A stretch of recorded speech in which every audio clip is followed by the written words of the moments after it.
GM semuanya, 2 hari yang lalu orang-orang pada panik cuy karena Bitcoin turunnya parah banget. Yang pada awalnya turun ke 53 dari 69.000, sekitar 21%. Karena isu tapering dan varian Covid yang baru. Ternyata turun lagi cuy. Turun sampai 41 ribuan. Kalau kita totalin, Bitcoin sudah turun lebih dari 38%. Gila. Hal ini menyebabkan banyak likuidasi yang terjadi di market cuy. Salah satunya gue. Kemarin, gue ngelong di sekitar harga 52 ribuan. Karena gue kira ini bakal rebound kan, karena 53 itu udah supportnya. Dan awalnya rebound, tapi ternyata dibanting lagi cuy. Dan gue termasuk korban likuidasinya. Gue gak tau deh kalau teman-teman termasuk apa nggak, coba komen di bawah ya.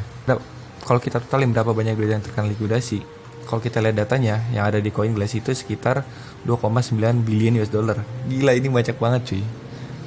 Terus setelah mencapai bottomnya di angka 41 ribu, ternyata Bitcoin rebound cuy. Dia rebound dari 41 ribu ke harganya sekarang di sekitar 5.100an. Itu sudah rebound 22%. Nah pertanyaannya adalah, apakah kripto memasuki bear market atau ini akan melanjut rebound dan melanjutkan buruan tahun ini? Nah, di video kali ini mari kita cari jawabannya. Tapi sebelum kita mulai, jangan lupa klik tombol subscribe di bawah dan nyalakan lonceng notifikasinya supaya lu gak ketinggalan update dari video gue selanjutnya. Dan seperti biasa, link pembahasan kita kali ini akan gue taruh di Medium.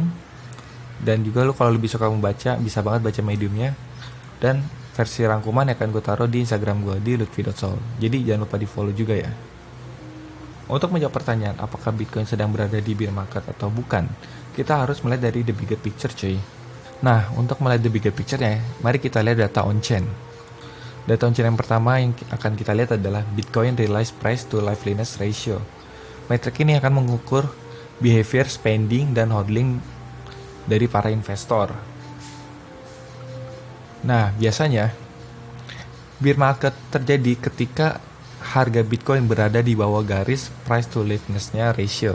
Bear market terjadi ketika harga Bitcoin berada di bawah garis realized price to liveliness ratio.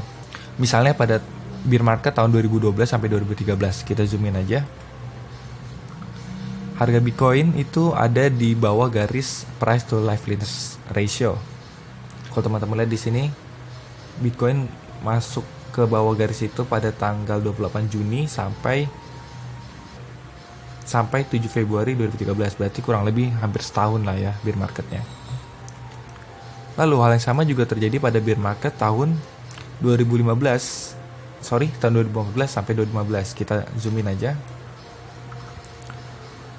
Kalau teman-teman lihat di sini, harga Bitcoin juga sama, berada di bawah price to liveliness ratio-nya. Hal yang sama juga terjadi pada bear market tahun 2018 sampai 2019, yang dimana Bitcoin berada di bawah garis realized price to liveliness ratio. Kalau teman-teman lihat di sini garisnya yang warna oranye. Nah, yang chart naik turun ini adalah harga Bitcoinnya. Lalu bagaimana dengan posisi yang sekarang? Kalau kita lihat, harga Bitcoin masih berada di atas garis realized price to liveliness ratio. Jadi masih aman lah ya. Meskipun sempat menyentuh garis realized price to liveliness ratio pada bulan Juli 2021, Bitcoin ternyata kembali rebound cuy. Nah, kalau misalnya Bitcoin bisa menjaga key level di sini, menurut gue masih aman. Kemudian data on-chain yang kedua yang akan kita lihat adalah Bitcoin Mayer Multiple Bands.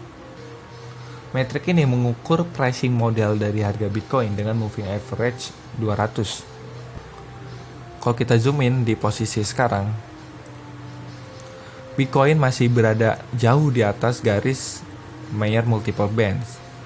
Nah, biasanya kalau bear market terjadi itu, harga Bitcoin berada di bawah garis ini. Kita cek aja ya di tahun-tahun sebelumnya.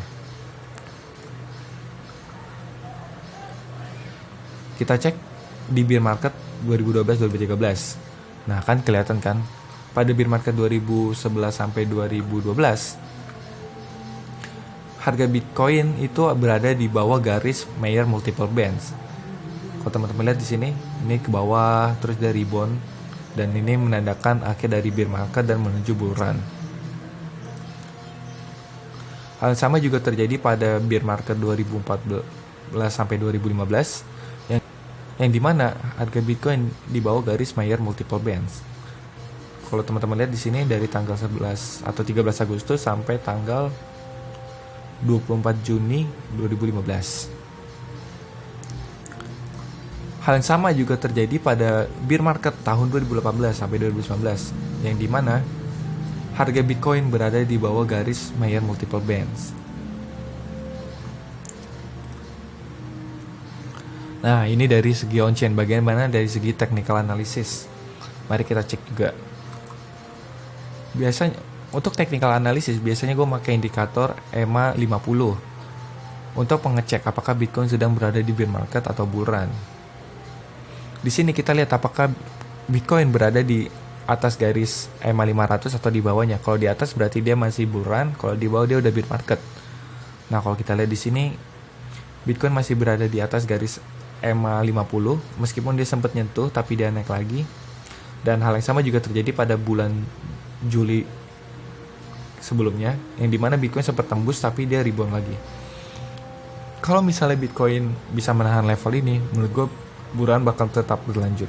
Tapi dengan syarat harga Bitcoin harus menembus lebih dari 53.000 untuk menghindari pattern head and shoulder. Untuk teman-teman yang kurang familiar dengan pattern head and shoulder, biasanya dia berbentuk kayak gini nih. Naik, turun, naiknya segini, terus turunnya sampai bawah. Nah, itu pattern head and shoulder. Lalu kalau kita lihat secara historis juga, EMA 50 emang menjadi support kuat ketika bull run terjadi. Kalau misalnya kita zoom out nih, kita zoom out ke tahun 2018. Nah, kelihatan kan di sini, ketika bear market terjadi, harga Bitcoin berada di bawah garis EMA 50. Dan biasanya bull run terjadi ketika harga Bitcoin berada di atas EMA 50 seperti tahun 2017. Dia naik turun tapi nggak nyampe bawah kan, naik lagi, turun lagi, naik turun, naik lagi, sampai top dari bull run itu sendiri. Oke guys, itu sedikit update mengenai pasar kripto ke depannya dan penyebab dump beberapa waktu yang lalu. Menurut lo gimana? Apakah kita udah di bear market atau sekarang masih retest aja atau masih konsolidasi biasa? Coba komen di bawah ya, gue pengen dengar pendapat teman-teman. Dan seperti biasa, kalau lo suka dengan video ini, klik like dan share ke teman-teman lo supaya mereka tahu. Dan sampai jumpa di video selanjutnya. Jian guys.